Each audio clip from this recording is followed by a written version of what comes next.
الحمدللہ کفا وسلام علی عبادہ الذین اصطفیٰ اما بعد اعوذ باللہ من الشیطان الرجیم بسم اللہ الرحمن الرحیم انما المؤمنون اخوة فاصلحوا بین اخویکم واتقوا اللہ لعلکم ترحمون یا ایہا الذین آمنوا لا يسخر قوم من قوم عسى ان يكونوا خيرا منهم ولا نساء من نساء عسى ان يكون خيرا منهن ولا تلمزوا انفسكم ولا تنابزوا بالالقاب بئس الاسم الفسوق بعد الايمان ومن لم يتب فاولئك هم الظالمون. عن ابي هريرة رضي الله تعالى عنه قال قال رسول اللہ صلی اللہ تعالی علیہ وسلم المسلم من سلم المسلمون من لسانه ويده والمؤمن من امنه الناس على دمائهم واموالهم رواہ الترمذی او کما قال علیہ الصلاۃ والسلام. اللہم صلی علی سیدنا محمد وعلی آل سیدنا محمد بارک وسلم. اللہم صلی علی سیدنا محمد وعلی آل سیدنا محمد بارک وسلم. اللہم صلی علی سیدنا محمد وعلی آل سیدنا محمد بارک وسلم. معزز سامعین کرام ملت اسلامیہ کے عزیز نوجوانوں بزرگان ملت، گزشتہ ہفتے مسلمانوں کے حقوق کی بابت چند باتیں گوش گزار کی گئی تھی، جن میں بنیادی طور پر ایک روایت کے مطابق 5 حقوق، ایک روایت کے مطابق 6 حقوق بتلائے گئے تھے. سلام کا جواب دینا، دعوت قبول کرنا، جنازے میں شرکت کرنا، مریض کی عیادت کرنا، چھینکنے والے کی چھینک پر جب وہ الحمدللہ کہے یرحمک اللہ سے جواب دینا، جب وہ تجھ سے نصیحت طلب کرے تو اس کو اچھی نصیحت کرنا، یہ ساری چیزیں حقوق کی لائن سے تھی. آج کی اس مجلس میں ہم وہ باتیں گوش گزار کریں گے جن میں قرآن و حدیث کی روشنی میں ایک مسلمان کے لیے روا نہیں کہ وہ دوسرے مسلمان کے ساتھ ان کاموں کو کرے. یہ بھی حق کی لائن سے ہے، کرنے کے کام کے کیا کیا چیزیں ان کے ساتھ کرے اور نہ کرنے کے کام کے کیا کیا چیزیں مسلمان دوسرے مسلمان کے ساتھ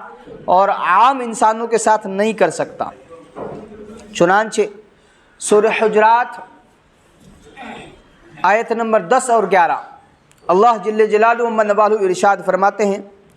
انما المؤمنون اخوة فاصلحوا بین اخویکم واتقوا اللہ لعلکم ترحمون. مسلمان جو ہیں سو بھائی ہیں، سو ملاپ کرا دو اپنے 2 بھائیوں میں اور ڈرتے رہو اللہ سے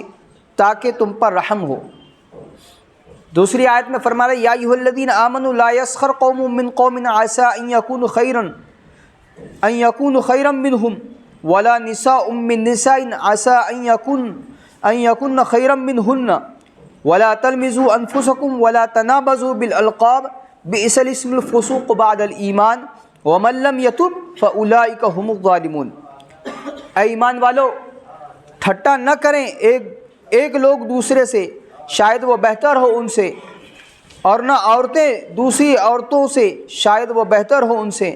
اور عیب نہ لگاؤ ایک دوسرے کو، اور نام نہ ڈالو چڑھانے کو ایک دوسرے کے برے نام، اور ایمان کے بعد گناہ کا نشان بہت زیادہ برا ہے، اور جو لوگ توبہ نہیں کرتے وہ بے انصاف ہیں. معارف القرآن جلد نمبر 8 صفحہ نمبر 110 سے لے کر 115 تک. ان آیتوں میں عام معاشرت کے آداب و احکام، جن سے اجتماعی اور انفرادی دونوں طرح کے آداب اور باہمی حقوق کا بیان ہے، اور سب میں قدر مشترک ایذار آسانی سے اجتناب ہے کہ مسلمان کے لیے روا نہیں، بہتر نہیں کہ وہ دوسرے مسلمان کی ایذار آسانی کا سبب بنے.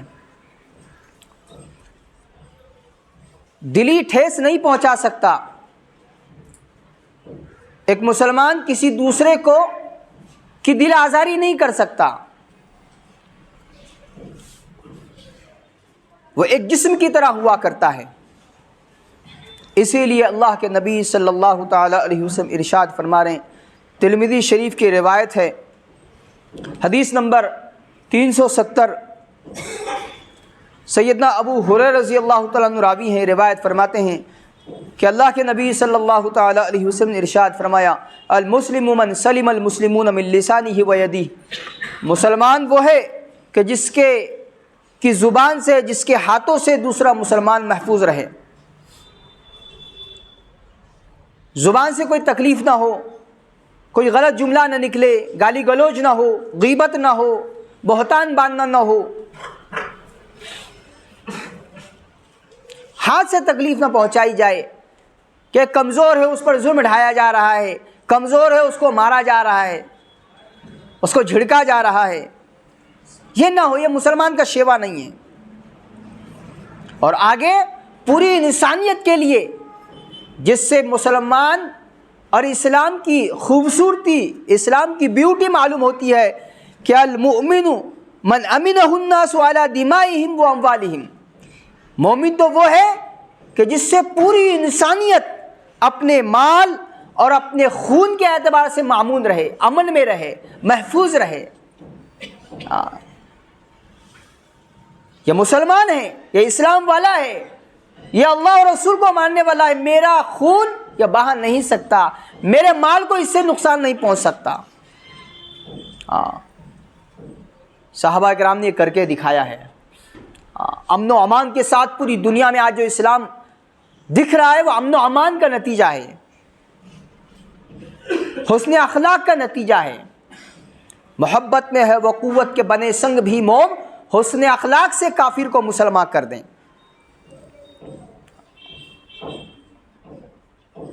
ایک اور روایت ہے ترمذی شریف کی،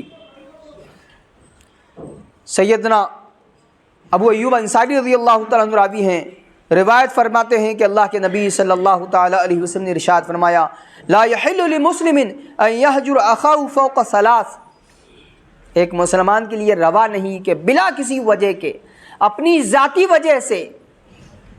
شرعی کوئی وجہ نہیں، کوئی عذر نہیں، دینی کوئی بات نہیں، اس کی آپسی رنجش ہے، آپسی کہنا سننا ہے،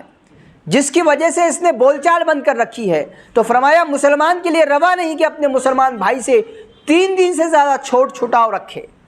بات چیت بند رکھے، تعلقات کو ختم رکھے۔ کیا طریقہ ہوگا، کیسے چھٹاؤ ہوگا، کیسے علیحدگی ہوگی؟ تو فرمایا یلقیان، وہ آپس میں ایک دوسرے سے ملتے ہیں، ان کا آمنا سامنا ہوتا ہے، فیسد ھذا ویسد ھذا، یہ اس طرف منہ کر لیتا ہے، وہ اس طرف منہ کر لیتا ہے، ایک جگہ جمع ہو کر بھی بات چیت نہیں ہو پاتی، ملاقات نہیں ہو پاتی، سلام کرام خیر خیریت معلوم نہیں ہو پاتی، کیونکہ اس کا منہ ادھر ہے، اس کا منہ ادھر ہے، دونوں ایک دوسرے سے اعراض کیے ہوئے ہیں۔ اور فرمایا وَخَيْرُهُمَ الَّذِي يَبْدَأُ بِالسَّلَامِ، ان دونوں میں بہتر وہ ہے جو سلام میں پہل کرے۔ میں اس سے غصہ ہوں، وہ مجھ سے غصہ ہے، میں نے چل کر اسے سلام کیا تو فرمایا مجھے فضیلت مل گئی۔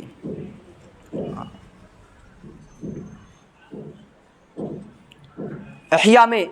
امام غزالی رحمۃ اللہ علیہ فرماتے ہیں، لا يحل للمسلم ان يشير الى اخيه نظرة تؤذيه، کہ ایسی نگاہ، ایسا دیکھنا کہ جس دیکھنے سے سامنے والے کو اذیت پہنچے، اس کے دل کو ٹھیس پہنچے، اس کی دل آزاری ہو، ایسا دیکھنا بھی روا نہیں۔ گھور گھور کر دیکھنا اور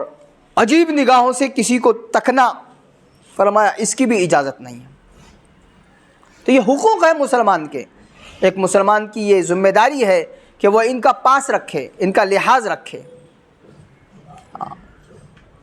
کہ میری ذات سے میرا کوئی دوسرا مسلمان بھائی اس کو تکلیف نہ پہنچے۔ جب وہ مجھ سے ملے تو میں فراغ دلی کے ساتھ، کشادہ دلی کے ساتھ، خوش طبیعت کے ساتھ اپنے بھائی سے ملاقات کروں، سلام کروں، اس کی خیر خیریت معلوم کروں۔ یہ ایک خوبصورت ماحول کو پنپنے دینے اور خوشگوار ماحول کی فضا کو ہموار کرنے کا راستہ ہے کہ جب یہ ہوگا تو وہ جو اختلافات ہیں، وہ جو دلوں کی کدورتیں ہیں، دلوں کا میل ہے، وہ کافور ہو جائے گا، وہ دور ہو جائے گا، وہ ختم ہو جائے گا۔ صرف اسلامی تعلیمات پر بھی مسلمان عمل کر لے کہ میرا اسلام، میرا مذہب، میرے نبی صلی اللہ تعالی علیہ وسلم، میرا قرآن مجھ سے کیا مطالبہ کر رہا ہے، کیسی زندگی مجھ سے چاہ رہا ہے، کم از کم میں ویسی ہی زندگی گزار لوں تو سارے معاملات حل ہو جائیں، سارے معاملات حل ہو جائیں، ساری کدورتیں کافور ہو جائیں، دنیا سے جھگڑے اختلافات ختم ہو جائیں، امن و امان کا گہوارہ یہ ملک بن جائے، یہ دنیا بن جائے، اس میں بسنے والے انسان بن جائیں۔ اور صحابہ کرام نے بہت اچھے طریقے سے اسلام کو ہمارے سامنے گزار کر بتایا ہے، پریکٹیکلی اسلام کو اپنے جسم میں داخل کر کے بتایا ہے۔ آج ہم مسلمان ہیں، کروڑوں کی تعداد میں ہیں، لیکن اسلام نہیں ہے۔ اسی کو حضرت مولانا خلیل الرحمن سجاد نعمانی فرماتے ہیں کہ ایک بہت زبردست رائٹر کا جملہ ہے کہ میں نے یورپ کے ممالک میں اسلام دیکھا، مسلمان نہیں دیکھے۔ وہ مسلمان نہیں ہیں لیکن ان کے اندر اسلام ہے، تعلیمات ہیں، تعلیمات نبوی کو وہ لیے ہوئے ہیں۔ اور میں نے عرب ممالک میں، وہ رائٹر لکھ رہا ہے، میں نے عرب ممالک میں مسلمان دیکھے لیکن اسلام نہیں دیکھا۔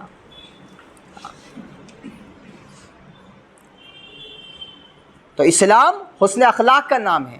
اسلام میٹھے بول کا نام ہے، درگزر کرنے کا نام ہے، ایک دوسرے کو برداشت کرنے کا نام ہے۔ تو یہ تعلیمات ہیں جس سے ہمیں اپنی زندگی کو سجانے کی، سنوارنے کی ضرورت ہے۔ ہمارے لین دین میں اسلام جھلکے، ہماری بات چیت میں اسلام جھلکے، ہمارے چال چلن میں اسلام جھلکے، ہمارے لوگوں کے ساتھ رویے میں، ان کے ساتھ رہنے سہنے میں، لین دین میں، معاشرت میں، ہر چیز میں اسلام جھلکنا چاہیے، معلوم ہونا چاہیے کہ یہ مسلمان ہیں اور اسلام کی تعلیمات پر اس کا عمل ہے۔ ضرورت ہے کہ ہم اپنے اندر لائیں ان تعلیمات کو، ہم قریب ہوں، قرآن سے قریب ہوں، حدیث سے قریب ہوں، اسلامی تعلیمات سے قریب ہوں۔ سب کچھ ہم نے سیکھ لیا، سب کچھ ہم نے معلوم کر لیا، ساری چیزیں ہم کو ازبر ہو گئی اور ہر چیز کے ماہر ہو گئے، لیکن اگر ہم کو پتہ نہیں ہے، معلوم نہیں ہے، تو اسلام معلوم نہیں ہے، اس کی تعلیمات معلوم نہیں ہے، قرآن کی آیتیں معلوم نہیں ہیں، اللہ کے نبی صلی اللہ علیہ وسلم کی احادیث معلوم نہیں ہیں۔ تو ہمیں معلوم کرنا چاہیے۔ یہ جو سورہ حجرات کی 2 آیتیں آپ کے سامنے تلاوت کی گئی ہے، پوری سورت معاشرت پر مبنی سورت ہے۔ آپ کو زندگی گزارنے کا ڈھنگ اور انسانوں کے ساتھ آپ کیسے پیش آئیں گے، انسانوں کے ساتھ آپ کا رویہ کیسے ہوگا، پوری سورت اس پر مبنی ہے۔ ٹوہ میں لگنے سے منع کیا، کسی کی ٹوہ میں مت لگو، غیبت مت کرو، مردار بھائی کے گوشت کھانے کے برابر ہے۔ یہ ساری چیزیں انسانی زندگی کو سنوارنے کی لائن سے بتائے ہوئے احکامات ہیں اللہ تبارک و تعالیٰ کے، کہ جن کا تعلق حقوق العباد سے ہے، انسانوں کے آپس کے معاملے سے ہے۔ جب یہ سنور جائیں گے تو پھر یہ نکھرے گا، پھر اس کے اندر نکھار آئے گا، یہ مسجد والا بنے گا، یہ اللہ کے اور قریب ہوگا۔ اس لیے ہمیں چاہیے کہ ہم ان مبارک باتوں پر، سنہری ان تعلیمات پر عمل پیرا ہونے کی ہم کوشش کریں۔ اللہ تبارک و تعالیٰ مجھے اور آپ کو اور ساری امت اسلامیہ کو اپنی زندگی میں اسلامی تعلیمات کو پنہا رکھنے اور اس سے اپنی زندگی کو سجانے کی توفیق عطا فرمائیں، اور ہمیں اپنی زندگی کے رخ کو اسلامی طرز زندگی والا بنانے کی توفیق عطا فرمائیں۔ وآخر دعوانا ان الحمد للہ رب العالمین، والصلاة والسلام علی سید الانبیاء والمرسلین صلی اللہ تعالی علیہ وسلم۔